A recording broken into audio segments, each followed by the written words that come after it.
technicien d'intervention intervient à notre demande chez nos clients. Et donc ce sont des gens qui sont mobiles, qui ont des véhicules, qui sont équipés de GPS, qui sont équipés de téléphones portables. Et donc on se joint par ces moyens-là toute la journée. Et donc ce sont des gens qui vont chez nos clients. Ils peuvent faire plusieurs dépannages par jour, tout en région parisienne.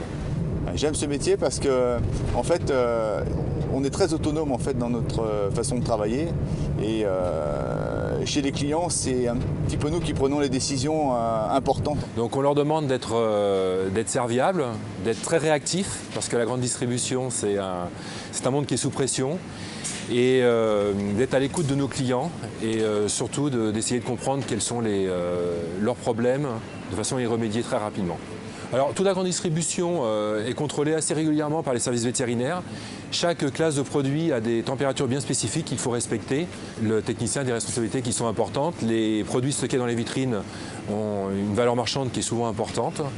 Et donc, que ce soit de la boucherie ou des produits surgelés. Et donc, on n'a pas le droit à l'erreur. Alors là, je suis en train de raccorder mon PC sur l'installation.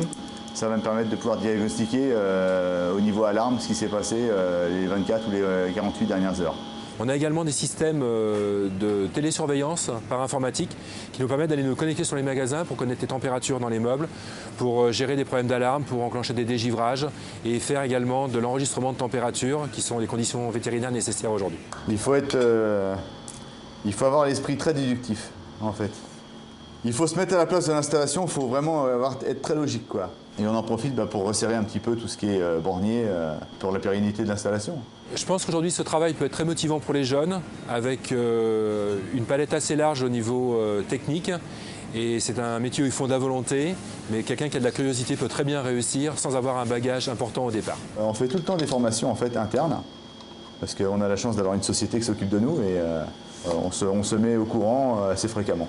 On a deux modes de recrutement. Soit on prend des jeunes qui sont en sortie de formation en contrat d'alternance, que nous formons dans notre service montage, soit des gens qui ont 2-3 années d'expérience, que l'on fait travailler en double avec quelqu'un qui est déjà compétent chez nous, qui a dans l'entreprise depuis plusieurs années, et qui, quand on estime qu'il est autonome, à ce moment-là, on lui donne un véhicule, un outillage et il se débrouille chez nos clients. Ce qui me passionne, c'est de pouvoir arriver à dépanner l'installation avec mon savoir, en fait.